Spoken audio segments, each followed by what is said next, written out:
Educational panorama की तरफ से मज़हर अली का सलाम कबूल हो। हम ग्रामर के बुनियादी नुकात को बड़ी वजाहत के साथ पढ़ रहे हैं। हमने मीनिंग के हवाले से सेंटेंसेस की टाइप्स पढ़ी। आज स्ट्रक्चर यानी बनावट के उन्वान से हम टाइप ऑफ सेंटेंस पढ़ेंगे।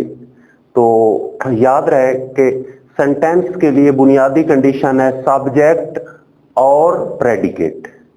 प्रेडिकेट क्या चीज होती है? वो या टेंस के मुताबिक हेल्पिंग वर्ब, वर्ब और ऑब्जेक्ट पर मुश्तमिल हो, या यूज के मुताबिक हेल्पिंग वर्ब और एडजेक्टिव या नाउन पर मुश्तमिल हो।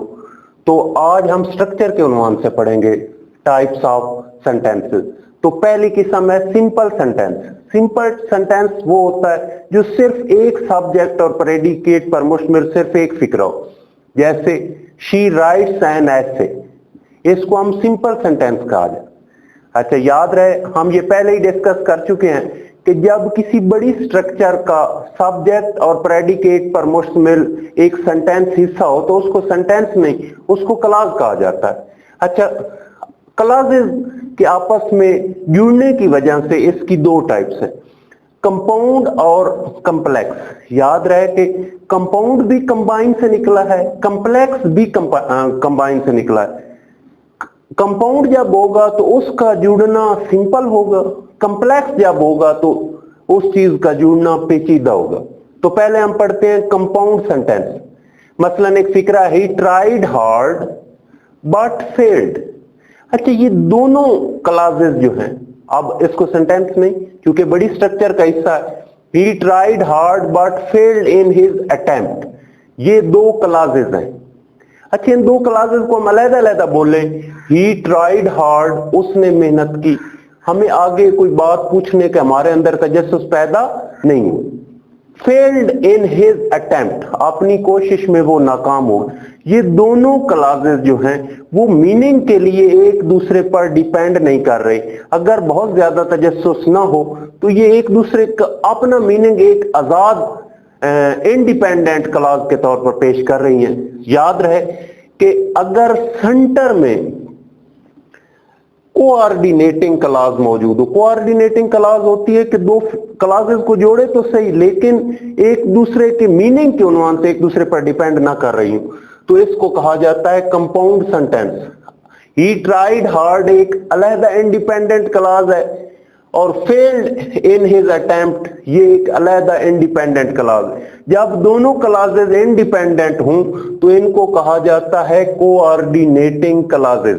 कोऑर्डिनेटिंग क्लॉजेस कहा जाता है दो हम पल्ला क्लॉजेस जो मीनिंग पर एक दूसरे के लिए डिपेंड ना करें और इंडिपेंडेंट हो। याद रहे कि अक्सर ये कुल्ली कानून नहीं है लेकिन अक्सर सेंटर में आती और मशहूर कोऑर्डिनेटिंग कंजक्शन 7 मशहूर तरीन है, एंड आ जाए, बट हो, नार हो, फार हो, आर हो, येट हो, सो हो। ये जब फिक्रे के दरमियान में आए तो एक फिक्रा दूसरे पर डिपेंड नहीं कर रहा होता। अच्छा, कंपाउंड में दो क्लॉजेस तो मिली होती हैं लेकिन मीनिंग के लिए एक दूसरे की मोहताज नहीं होती। हम पल्ला यानी कोऑर्डिनेटिंग क्लॉजेस कहलाती हैं और इन कोऑर्डिनेटिंग क्लॉजेस को कोऑर्डिनेटिंग कंजक्शन मिलाते हैं। मैंने 7 कोऑर्डिनेटिंग कंजक्शन का जिक्र किया, एंड, बट, नार, फार, आर, येट, सो। अच्छा, अब अगले सेंटेंस की तरफ चलते हैं और उसकी क्लॉजेस पर गौर करते हैं। मतलब मैं कहता हूं इफ यू वर्क हार्ड, अगर तुम मेहनत करोगे, आपका फौरन तजस्सुस बेदार होगा कि अगर मैं मेहनत करूं तो मुझे क्या मिलेगा, क्या होगा। तो अगली क्लॉज में मैं बताऊंगा यू विल पास, तुम पास हो जाओगे, यू विल गेट रिवार्ड, तुम्हें इनाम मिलेगा। ठीक है, कोई और भी कंडीशन रख सकते हैं। तो ये इफ यू वर्क हार्ड जो है ये बोलने के बाद आपका तजस्सुस बढ़ गया और अगली बात की तरफ आप मुतवज्जे हो, तो ये कहलाएगी सबऑर्डिनेट क्लॉज, मोहताज है अपने मीनिंग के लिए अगले फिक्रे या अगले क्लॉज की। तो अगले फिक्रे में क्लियर हो गया कि यू विल पास। अच्छा, यू विल पास जो है वो इंडिपेंडेंट है, ये डिपेंडेंट है। डिपेंडेंट क्लॉज को सबऑर्डिनेट क्लॉज यानी मातहत क्लॉज कहा जाता है और जो मीनिंग के लिए मोहताज ना हो उसको प्रिंसिपल क्लॉज कहा जाता है यानी बड़ी क्लॉज। याद रहे जब दो क्लासेस में से एक क्लास अपने मीनिंग के लिए दूसरे पर डिपेंड करे वो सब ऑर्डिनेट क्लास यानी मातहत क्लास कहलाती है, और जो इंडिपेंडेंट हो या पिछली क्लास के मीनिंग को क्लियर करे वो प्रिंसिपल या मेन क्लास कहलाती है। तो अच्छा, सब ऑर्डिनेटिंग कंजक्शन मशहूर तरीन 10 हैं। इफ आ जाए, एज आ जाए, बिकॉज आ जाए, बिफोर आ जाए, दो आ जाए, सिंस आ जाए, व्हेन आ जाए, व्हाइल आ जाए, अनटिल आ जाए, वंस आ जाए, इन कंजक्शन को कहा जाता है सब ऑर्डिनेट। ये किसी फिक्रे के साथ अटैच हो जाए तो मीनिंग के लिए उस क्लास को अगली क्लास का मोहताज बना दे। मसलन अगर मैं कहता हूं अगर आपने मेरी तनख्वाह ना बढ़ाई, ठीक, अगला बंदा फौरन हैरान होगा कि ये क्या करेगा, ठीक है। इसी तरह मैं कहता हूं अगर तुमने मेरी मदद ना की, तो ये सारी सब ऑर्डिनेट क्लासेस है। अगले फिक्रे में बात वाज़ेह हो जाएगी, लिहाजा वो क्या कहलाएगा, प्रिंसिपल क्लास। मैं एक दफा फिर रिपीट कर देना चाहता हूं। आज हमने स्ट्रक्चरल हवाले से, बनावट के हवाले से सेंटेंसेस की टाइप्स पढ़ी। पहली सिंपल है, सिर्फ एक फिक्रा।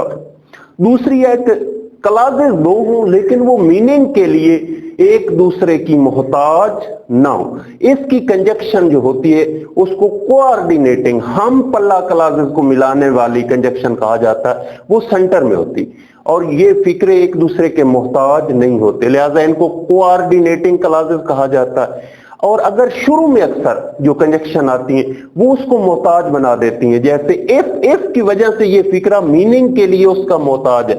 If you work hard you will pass. याद रखें, कोऑर्डिनेटिंग कंजक्शन अक्सर सेंटर में आती है और सब ऑर्डिनेटिंग कंजक्शन जो है वो शुरू में आती है, और उसकी वजह से वो मोहताज हो जाती है। मोहताज क्लास को सब ऑर्डिनेट क्लास कहते हैं, और जो मीनिंग क्लियर करे उसको प्रिंसिपल क्लास कहते हैं। मशहूर सब ऑर्डिनेटिंग कंजक्शन होता है मिलाने वाला लफ्ज, वो मशहूर ये 10 मैंने लिखे हैं, और कोऑर्डिनेटिंग कंजक्शन 7 मशहूर हैं। ये सेंटर में आते हैं, ये शुरू में आते हैं। उम्मीद है कि आपको स्ट्रक्चर के हवाले से भी सेंटेंसेस की समझ आ गई होगी। फिर मैं एक दफा दोहरा दूं कि सेंटेंस सब्जेक्ट और प्रेडिकेट पर मुश्तमिल होता है। सब्जेक्ट और प्रेडिकेट पर मुश्तमिल सेंटेंस जब किसी बड़ी स्ट्रक्चर का हो तो उसको क्लास कहा जाता है। क्लास अगर एक दूसरे से आजाद हो तो उनको कोऑर्डिनेटिंग क्लास कहा जाता है। अगर एक क्लास मीनिंग के लिए दूसरी पर डिपेंड करे तो पहली को सब ऑर्डिनेटिंग क्लास और दूसरी को प्रिंसिपल क्लास कहा जाता है। कंजक्शन अक्सर सेंटर में आता है और जो कॉम्प्लेक्स होती है उसके शुरू में आता है। फिर एक दफा बताता चलूं, कंपाउंड में दो चीजें कंबाइन होती हैं सादा तरीके से, कॉम्प्लेक्स में कंबाइन होती हैं पेचीदा तरीके से। Thanks very much.